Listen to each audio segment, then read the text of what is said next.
Hello and welcome to the Lifestyle Podcast, a place where we talk about all things holistic living, personal growth, mindset, career, and more. Here we have open-minded conversations that will inspire you to lead with your intuition and go from dreaming to doing. I'm your host, Erin, and I cannot wait to share this journey with you, so let's hop on into today's episode.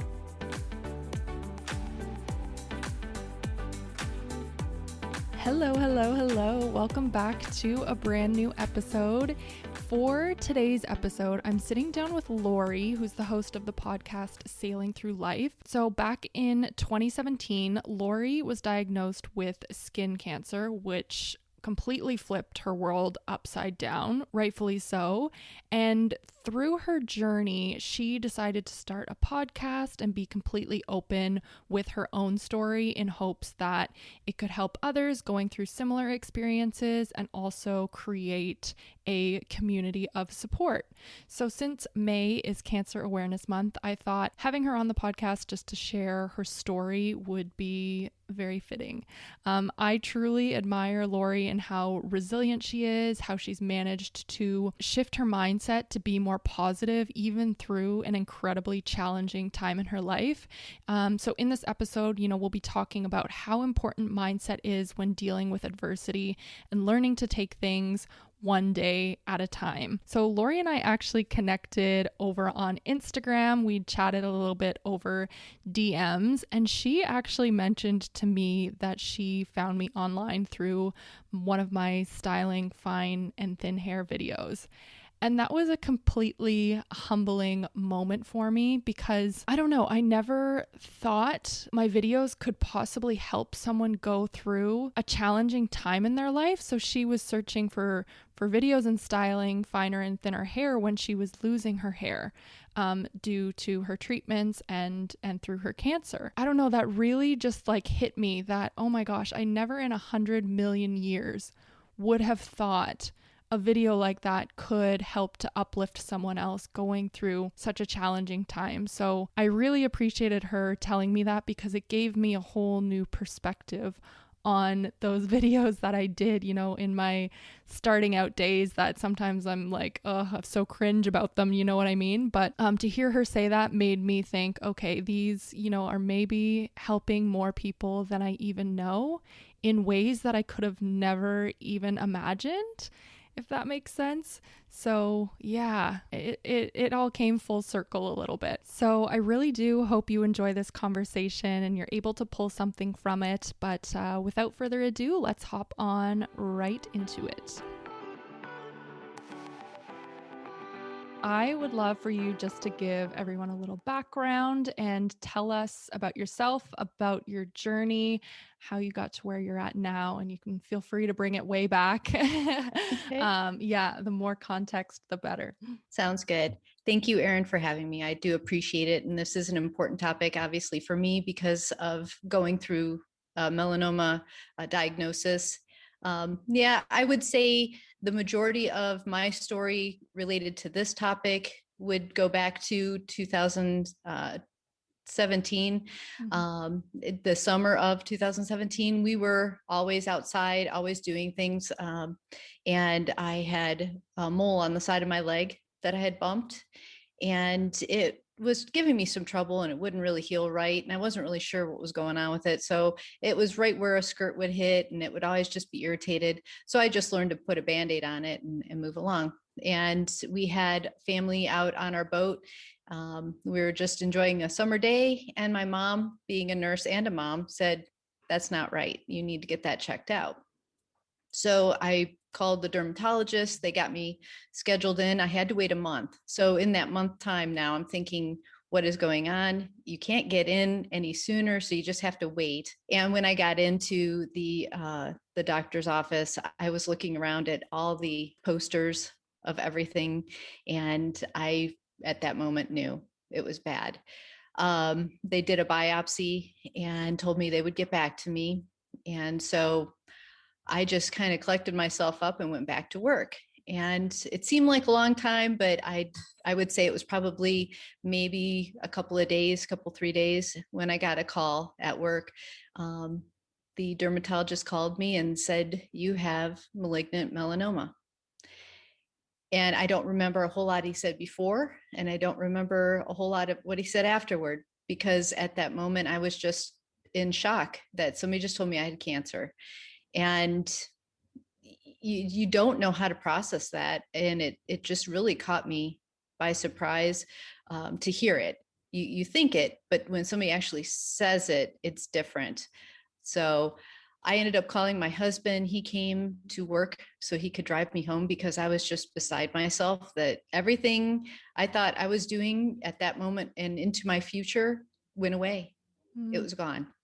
And I wasn't sure what I had to do. I wasn't sure what was entailed. I wasn't sure about anything. I didn't have any information outside of the next step was meeting up with a surgical oncologist. After we got that scheduled, I was within a week having surgery. And they took quite a bit of around that mole, that section of my leg, did some tests on the lymph nodes in your groin. And it came back with a trace amount on that.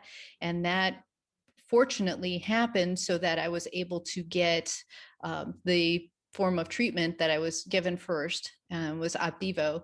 And I did that for 26 treatments. So every 2 weeks, I went in for an infusion. I had to have a port put in to have that done. I really didn't have many side effects, but when I was done, everything came back clear on a scan. We had everything figured out. We were going to take the port out at the end of the year. And so in the middle of December of 2018, I had a port taken out, and January 7th, I found a lump in my groin. And I went back to the surgical oncologist. They did another biopsy and said, yes, you still have it. So we had to start all over. So it's not something to mess with. And when you get diagnosed, they give you, like any other cancer stages. I'm stage 3B. And from what I understand, the 5-year rate of survival rate on a stage 1 through, or 0, I should say, through 2 is about 90 to 93%. When you get to stage 3, it's 63. When you get to stage 4, it's 20. Wow. And that's very sobering. And that is what makes me push to do what I do, to make people aware of the importance of protecting yourself. And I would love to have a tan and look like I used to, growing up, and run around at the beach in a bathing suit and do all that, but it's not worth it. And, your whole world changes. It's not like other cancers that you can still go out and do those things. You still have to be mindful, but I have to live kind of like in a little bubble of sun protection when I do anything outside. So there's been a lot of mindset changes, like you were saying, about shifting how to process what you're going through, how to make changes, how to stay healthy in your mindset, how to just grasp the change of what you're going through. It's been a lot. It's been a lot to see what I've had to go through, to see how it's affected my husband and my family. In a strange way, grateful that it happened, because I found my voice and I found a way to share my story and to be somebody that people can look to have more information, or to question something, or to find out more about what's going on, and not be passive about it, because it's too important. Yeah, that's a lot to unpack. And I'm curious about, because it's like, obviously you were just living life normally, Oh, yeah. go to work, do the whole thing, go home, spend time with your family, and then all of a sudden you just get life-changing news. It's like, and then your whole world shifts. And it's almost like, I don't know, those things you were doing before probably seem so frivolous and like nothing Yeah. matters. Do you know what I mean? Can you sort of walk us through that shift in process, and how, you went from just doing the whole day-to-day things that, most of us just do on autopilot, but then when you get news of, your health, there's nothing more important than your health, and you get sort of that life-changing news. What does that shift in your mind look like at that moment? I think initially, when you get that kind of information, the first thoughts that go through your mind are, I'm not going to live. And so that's, very stark, but very true. You sit and think about all the things you've not done in your life, all the things you're probably not going to do. And you try to not dramatize it, but you really start reeling in your head all the things that you may never have done, or that, things you've never said to somebody. I mean, you just overwhelm with that. And for me to go through that first surgery and to start treatment, that time home, because I'm so driven to do what I do, and it's so hard for me to slow down, it was very hard to be at home. And so I even did some work at home while I was recovering from surgery. And I wanted to get back to the way it was. And I was really striving to just recreate what used to be. And I don't know how that factored. I'm convinced that it had a factor in why it came back, because I wasn't reducing my stress levels. I wasn't doing what I needed to do from that point forward. I was trying to go backward in time and make it go away. Even though I was very conscious of it, I was going to treatments and doing all the things I was supposed to be doing. There was a part of me that was almost in denial, that I didn't want it to be different than it was before that happened. So I don't know, if just kind of going through that stark reality that your life is being threatened right now, and to be dealing with something that you don't understand and trying to educate yourself without scaring the daylights out of yourself, because you can read too much and learn too much, and it may not be appropriate to you specifically, but you don't want to ignore it. And it's definitely something, the sooner you catch it, the better. Yeah, second time around, being told you have it after you just went through everything, that did a number on me too. And to try to recuperate from the shock of a second diagnosis following a year of treatment had us scrambling and trying to get second opinions and try to figure out, well, this was the most recently approved FDA drug that was going to fix everything, and it didn't. And that made it very real that this is serious. This is very, very aggressive. And if we need to come up with a plan B, we needed to figure it out. So that's when we had that second surgery and decided to try this next form of immunotherapy. As far as making conscious changes, trying to get through this after going through it and the second time, and really trying to be realistic, I started to put things in perspective a little bit more with how important are certain things that I was doing. And I realized that I think a majority of people who are especially high drive have a hard time slowing down. And if you can stop and really become focused on what's truly important and really put those things in perspective, that's a huge shift. And it's very hard to do because you're so geared to do your 9 to 5, and you have certain things that are socially out there that are expected of you. And when you don't do them, you're going against the grain, and you're going through a lot internally, and then having to figure out the external part at the same time. It's very draining. And I think once I finished the second treatment, that's when I started thinking, this is where I need to change right now. I'm not going through this again. A lot of things came together at the end of treatment, and a lot of things kind of fell apart because of COVID. And that was like the final straw, I think, was having COVID come into the picture and really limiting what I wanted to do. And that's when the podcast kind of started happening in my mind of how can I reach people and share my experience and try to live that experience with others, because I'm going through it. It's not like I've been through it and I have this victory of what I'm doing. I'm victorious to this point, but there's no guarantees.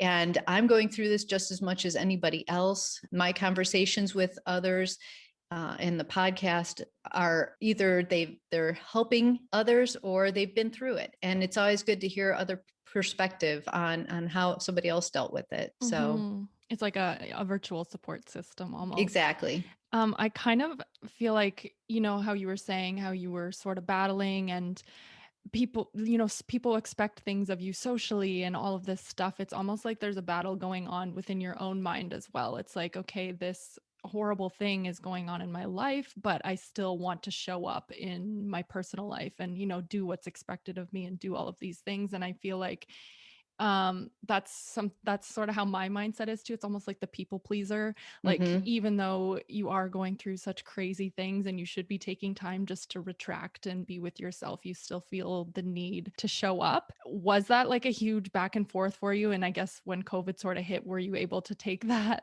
backseat sort of finally and be able to fully tend to yourself? I started this internal struggle of what to do. You have to always factor in that had I had the luxury of not having to work, that probably would have been a big Mm. change. Mm-hmm. Knowing that I had to go to work because that was what was taking care of my medical expenses. There's a purpose. Should I have done things a little bit different or a lot bit different?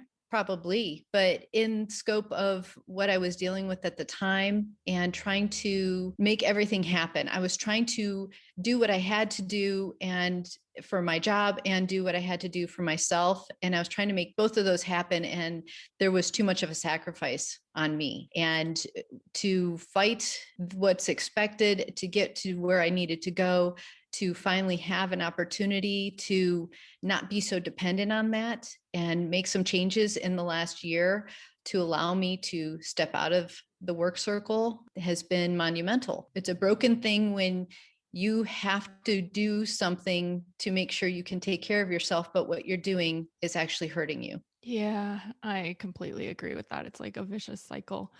I read the Daily Stoic every single day. It's just like these Mm-hmm. little meditations of wisdom. And there was one the other day that really struck me. And it was all about basically how we own three parts of ourselves. We have our mind, we have our body, and we have our breath. But when it comes down to those three, the only thing we actually have full control over is our mind, because things can happen to you externally with your body that you never intended or have control over.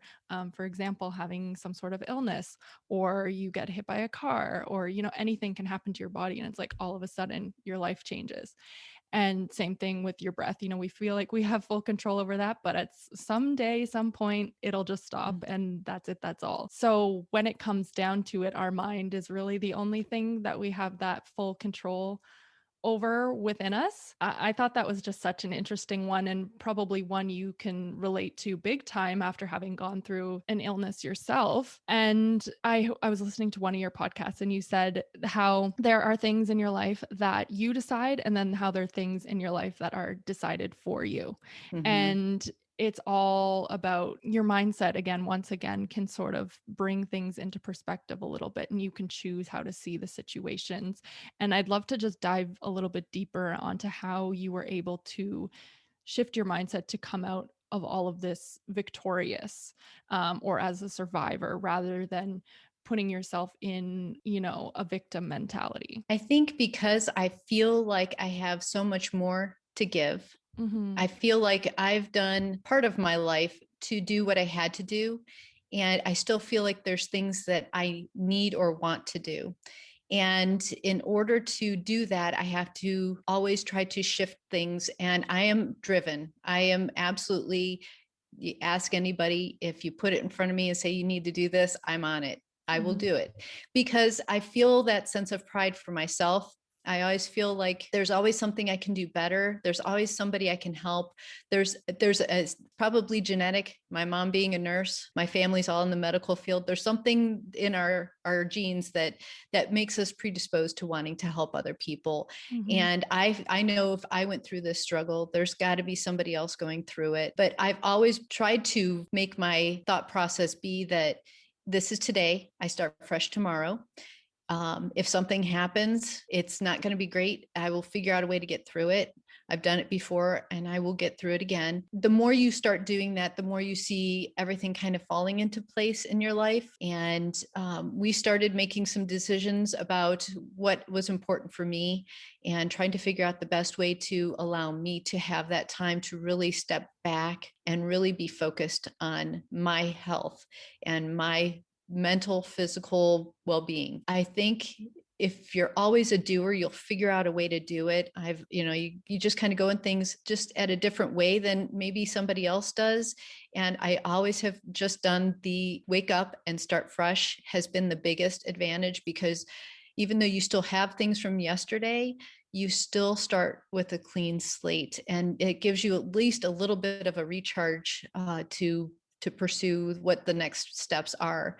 And it is hard. It's not impossible, and it does take work and discipline to keep yourself from sliding backwards into that. And if there's a way to explain how to do it, I think sometimes it's just how you're just designed. And it's a gift that I was able to get through this and other things that have happened in my life that have allowed me to still be here, and to know that I'm still here after the odds weren't really good with how things kind of played out. I figured I was going to at least go out in a blaze of glory, and I started taking the blinders off and the parameters off of what I could do. I never would have thought 5 years ago, I'm going to have a podcast and I'm going to do this and I'm going to be doing interviews. And I never thought any of this stuff. And it's really allowed me to quit being so focused on what's expected and start doing the things that I truly love to do, and to have this opportunity to share with people and to interact with people, to be uplifting and reinforce the empowerment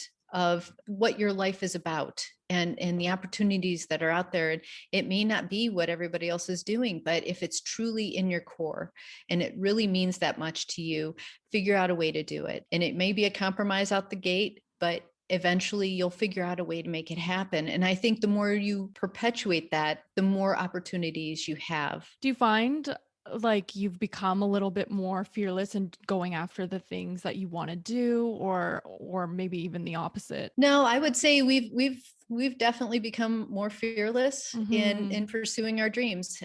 When I started the podcast, I figured the sailing through life meant a couple different things. We are sailors, we love boating, but it also meant how you get through life, and there's a lot of similarities between nautical terms and things that actually happen in your life. And I started listening to people talking in conversations, and they would throw these terms out, and I thought, these are all topics of episodes and ways to incorporate that into different things. And when I did the episode about what is changing for me. The podcast about health, happiness, and living your dreams. The health, I'm doing as much as I can with what I have to work with.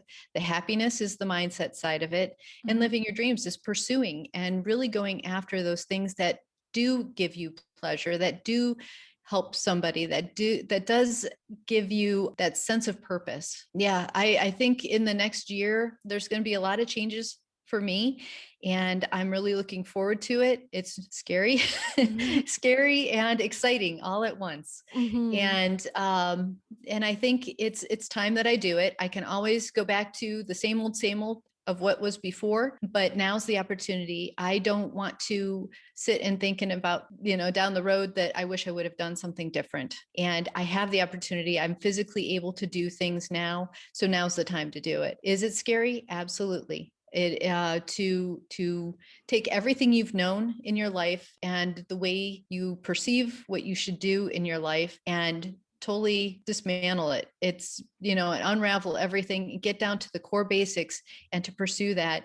is very unnerving. There's a lot of things involved with getting to that next phase. We'll see. I can imagine too, it's like, especially, someone who's a people pleaser and all of that, it's like all of a sudden you shift your mindset into being like, I don't care anymore either. You just like go on and being like, I'm going to do what's best for me and like forget everything else on the outside, which is such a hard thing to grasp and to do in life because we all want to make everybody else happy and do all the things. But I feel like when you're hit with such a life-changing thing, that you're just like, you know what, I'm my first priority and this is what I'm gonna do, and that's exactly how it's gonna go. And like you said, it's so powerful to do those things that give you that purpose and that meaning in life and really push forward in that. And that's something that I really aim to do in all my content, is try to get people to think of what you really want at your core and not necessarily what's being thrown at you by society or everybody else around you. And sometimes having a life-changing event is what really that hits you right in the face, like, oh crap, what do I really want at the end of the day, and what's going to make me happy and make me feel fulfilled and live my best life. I'd be curious to know, were there any like books that really helped you in your mindset, or were there any like tools or habits or anything that sort of helped you in your day-to-day life in staying as positive as possible and, putting one foot in front of the other and moving on to the next phase? It's sad, but to be honest, I haven't really had a lot of opportunity to read books. I have a couple of books that I have, and some of them are some of the books you've read in the past too. Mm, And, to keep me focused and motivated, journaling, just even getting my thoughts down on paper so that mhm, I don't have to sit there and dwell on those thoughts. If I put them on paper, I can check them off and move along, and they're not just stuck there. If it's something truly to be worried about, that's one thing. But if it's something you're working through, I think sometimes you just need to step away from it to get clarity on it. And that's a mhm, great way to just write it down. It doesn't even have to be an official journal page. It could just be write it down and just move along. But to step away from what everything is that you thought you were supposed to do and really transition that. I'm a survivor, so it's a survival mindset where you're looking for what you need to do and you take care of those needs, and to really understand what it is that you need to stay focused on.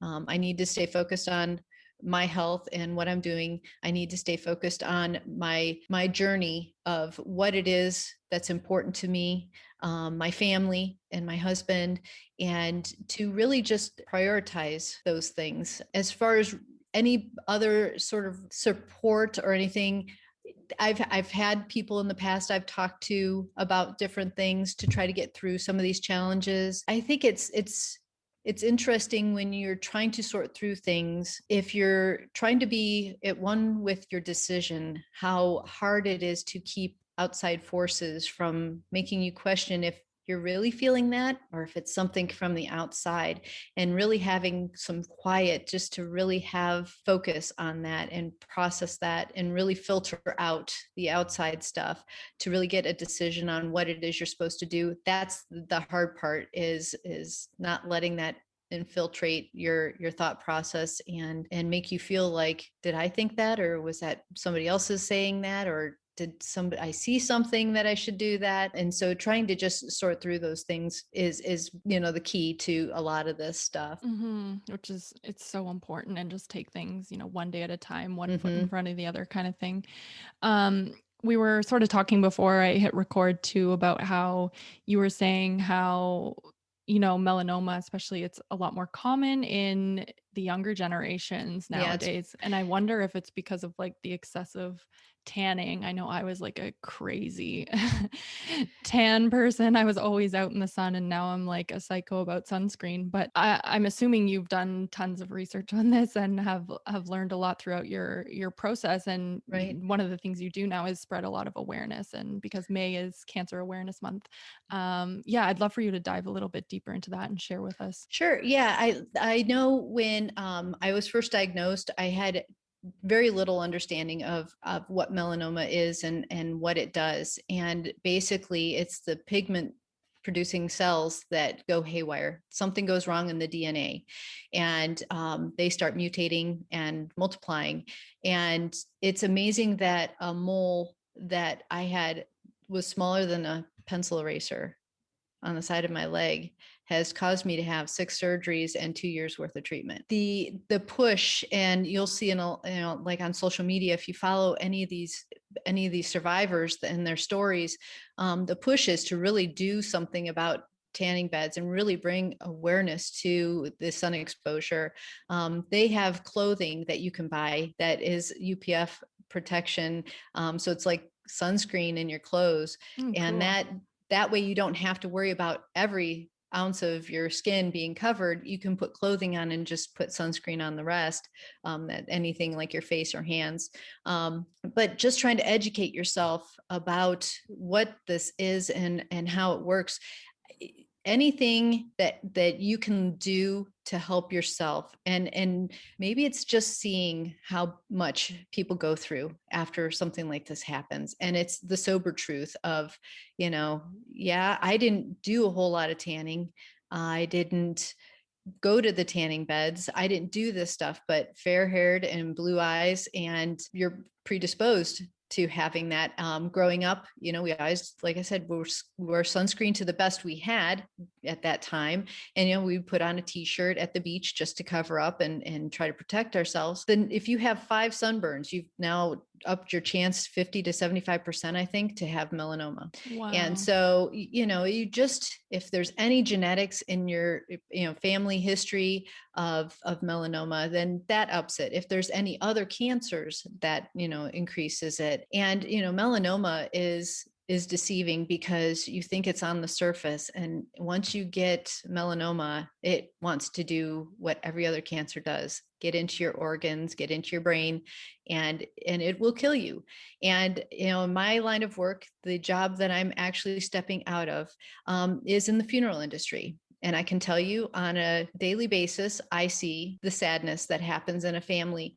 I can also tell you the number of people that I've seen that have been in my age group that have gone through melanoma and not survived it. That's very sobering. That will make you put things in perspective. It's not worth dying over to, not put on sunscreen. And as simple as that is, it's just as important as you're putting on makeup. You just put the sunscreen on. So that's the part of right now that, this month is especially coming up on summer, and really understanding that you have the chance this summer to start something, to do something to protect your life.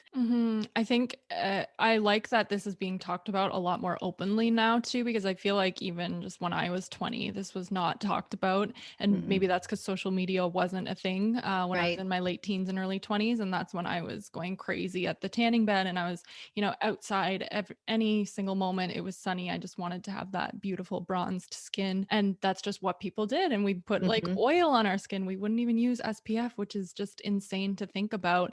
That's just what was normal, I guess, back then. But I think with the spread of social media and people being able to share their messages and having voices like yours heard as well, it's very humbling and an important reminder to be like, hey, like this can affect you. I think a lot of the times when we're young too, we think we're just invincible and nothing wrong will ever happen to us. But that's obviously not the case. So I do think it's so important, and something I try to do now on the daily too is wear sunscreen every single day, even if I'm going outside or not. It's something I always try to put in my routine, and just getting in the habit of it. Like you said, when you're putting on your makeup, just put on your sunscreen. It takes 2 seconds and you could be saving your life, and it's just so much better for your skin. I mean, our skin is our biggest organ, and we need to take care of that just as we do the rest of our body. And it's just as important as how our diet is and everything else. We need to take care of it. So I'm curious too, I kind of want to talk about like support systems and stuff, because I assume, from the moment you found out that you had cancer, I assume you needed to have that support system with you, and how important that was to have people surrounding you to lean on. And I'm curious also, what advice would you give to others? Say, we have friends or family members going through an extremely hard time. What is the best way to support someone in our own lives who's going through a hard time? As far as support, when your family is trying to understand this, and for me, it was trying to wrap my mind around everything that was happening, and everybody else was not really sure how to help because nobody else knew. And if I didn't know how to ask for help or how to process that information. And I think just being a listener, and giving some helpful tips of, have you talked to any of these support groups? There's so many specific to melanoma groups, that organizations that you can speak to, and they would be more than happy to help you understand things and put things into perspective. They have call-in lines that you can, if you're feeling a certain way at a moment, you have that opportunity to reach out and talk to somebody who understands what you're going through or has been through it. And that's, I think, crucial to some of the stuff that as the patient is the part, or as the person going through the hard time, is finding somebody to understand that, because it's so much for somebody else, my husband and my family, to try to understand what I'm going through. They can't. They Mm-hmm. can't, because they can see it from their perspective, but they don't understand all the layers of everything going on in your life. And it's a lot to ask of them.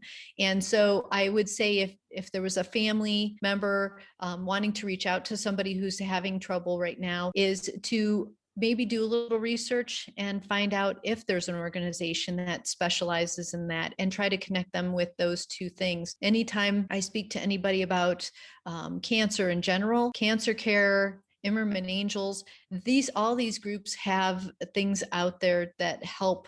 And Immerman Angels is actually a group that matches you up with a mentor that's actually been through the same cancer diagnosis. So they've actually been through it, and you can ask them anything, and you have that open rapport where you can really get some feedback and try to prepare yourself for what's coming. The hardest part is seeing your family not being able to help you, and you don't know how to help yourself. You can't even give them directions. I know we were able to go to a couple of symposiums discussing melanoma, and really it was eye-opening for both of us, because then I understood better what was happening for me, but then my husband was also better prepared to understand why I was going through what I was going through, or how I was dealing with it, or what was actually happening.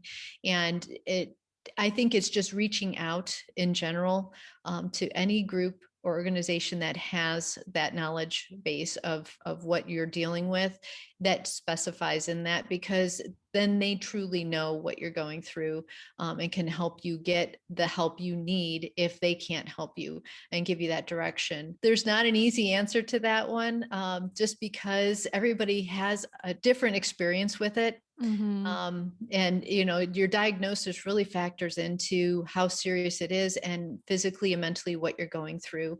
And so I would just say, do your best to help guide somebody to reach out to someone that has a way to help them. Mm-hmm. Yeah, because sometimes, as friends and family members, it's like we don't know what to do or what to say either. It's like, because you can't Yeah. relate. Do you know what I mean?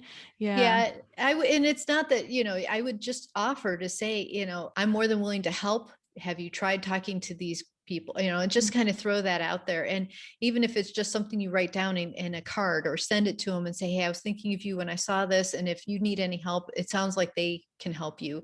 And giving them that type of direction. Sometimes the just let me know if you need anything is so open-ended that you Yeah. don't even know what to ask for. So you can't even tell somebody else what to do to help you. But yeah, I think it's important to definitely find a support system that understands what you're going through, alleviates a lot of the stress from the immediate family and friends that can't do to that degree. But yeah, just having their support, knowing that they're there for anything you need, and being able to love you through all this stuff, is a gift that I've been given. And I'm so appreciative to anybody who's been in my life through this whole process, and really helped me understand a little bit more about what I needed, and how I'm able to turn that around to reach out to other people, and help them, be a support to them through these challenging times that they're going through. Mm-hmm. Yeah. And yeah, just letting people know that you're there, I guess, can do Yep. so much. So Yep. much.